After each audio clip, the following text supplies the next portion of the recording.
आपके नज़दीक नवाज शरीफ की सबसे बड़ी सियासी गलती क्या है? बुनियादी तौर पे नवाज शरीफ की सबसे बड़ी गलती ये है कि वो बड़ी शक्की तबीयत का मालिक है। वो हर एक पे शक करता है, बहुत कम लोगों पे उसका भरोसा है और इसका नतीजा रहा है उसकी सियासी नाकामी। दूसरी बात ये है कि नवाज शरीफ को पैसे से बहुत ज़्यादा लगाव है।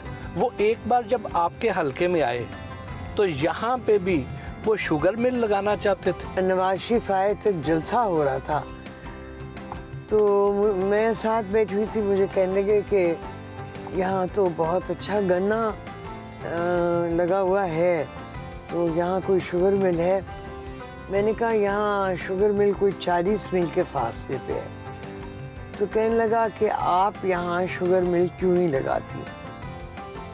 तो मैंने कहा कि मेरे वालिद की मुझे वसीयत थी कि या कारोबार करो या सियासत। मुझे कहने लगे कि मैं फिर यहाँ लगा लूँ। मैंने कहा आप ज़रूर लगा लें।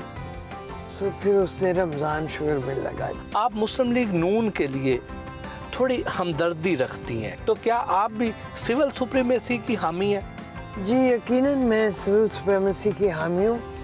मैं मुस्लिम लीग के लिए वाकई नरम गोशा रखती हूँ, लेकिन अब चूँकि अमली सियासत से मैं रिटायर हूँ, सो मेरी किसी जमात में रुकनीयत नहीं है।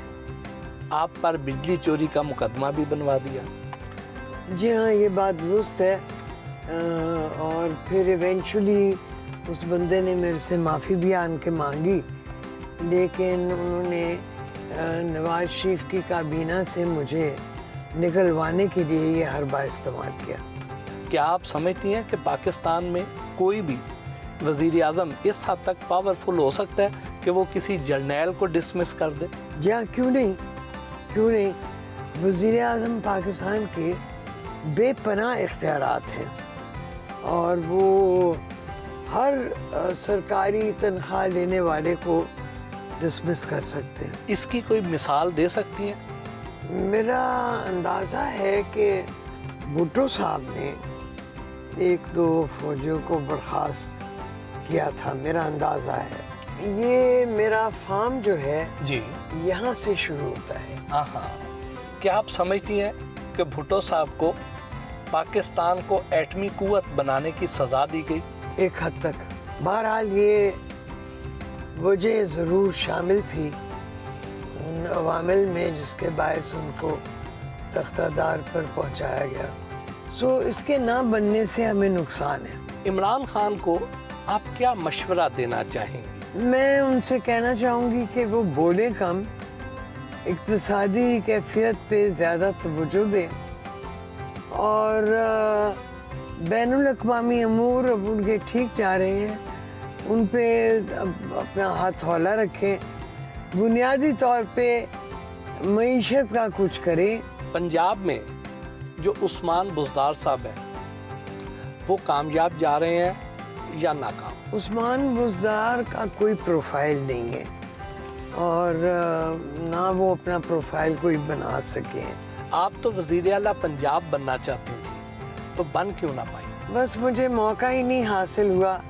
ख्वाहिश तो मेरी थी और मेरे जहन में बड़ा एक तफसीली मंसूबा भी था कि अगर मैं वज़ीर आला बनी तो मैंने क्या क्या करना होगा, लेकिन बस ऐसा मौका ही नहीं हुआ।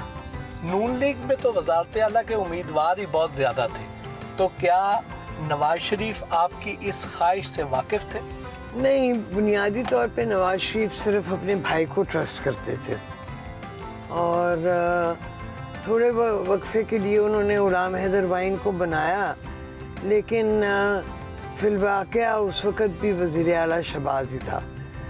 सो मैं जानती थी कि जब तक नवाज शरीफ है वो अपने भाई के अलावा और किसी को नहीं बनाना चाहेगा।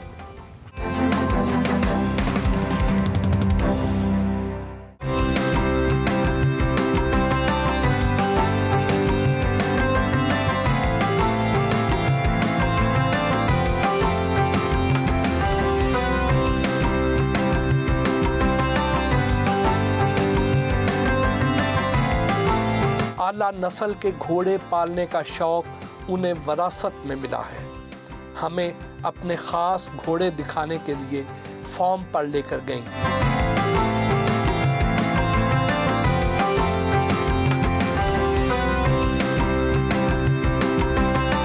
आपने खुद किस उम्र में घोड़सवारी शुरू की? 6 साल की उम्र में। आप अब भी रेसेस में पार्टिसिपेट करती हैं? मैं घोड़े 2 साल के जब हो जाते हैं तो बेच देती हूँ, खुद में रेस नहीं करती। तो क्या घोड़ों के नाम भी हैं? जी हाँ, सब घोड़ों के नाम है। इस घोड़े का क्या नाम है? इसके बाप का नाम था की गाय और इसकी माँ का नाम था लाब्रावा, तो इसका नाम मैंने रखा ब्रेव की। हमने तो ये सुना था कि जरदारी साहब अपने घोड़ों को मुरब्बे खिलाते हैं, बादाम खिलाते हैं, देसी घी खिलाते हैं। आप तो यहाँ उन्हें सादा चारा खिलाती हैं। जी हाँ, मैं जरदारी नहीं हूँ ना। तो क्या आपके पास उतने पैसे नहीं हैं? जी हाँ, जो मैं इनको खुराक देती हूँ वो घोड़ों के लिए जो स्टैंडर्ड खुराक है वो होती है। ये जो इमरान खान को नवाज शरीफ से बहुत ज़्यादा कंपेयर किया जाता है, क्या वाकई इनका कोई कंपैरिजन बनता भी है या नहीं? कंपैरिजन बनता है इस लिहाज से कि वो भी वज़ीर आज़म रहे, ये भी वज़ीर आज़म है। मैं समझती हूँ कि इमरान खान को जो एडवांटेज है वो ये कि एक स्टार है और कदावर हैं, खुशशक्ल हैं, तो उनका जो फिज़िकल अपीयरेंस है वो नवाज शरीफ से ज़्यादा इम्प्रेसिव है। नवाज शरीफ बड़ा श्रूड आदमी है और नवाज शरीफ ने देखें 3 टर्म्स निकाले हैं इक़्तिदार में, तो कामयाब साबित हुआ है। अब इमरान खान का आगे चल के पता चलेगा कि इनका टेन्योर कितना लंबा होता है या नहीं।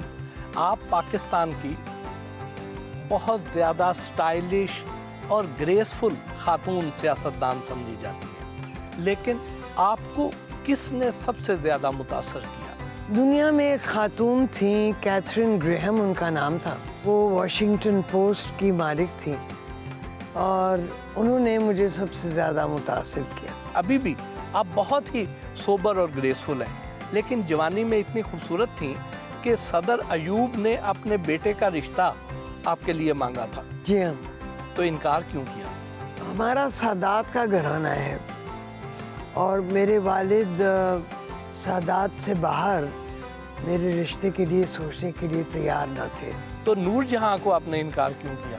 हाँ, वो हालांकि उसका बेटा तो सैयद शौकत रिजवी का बेटा था जी, लेकिन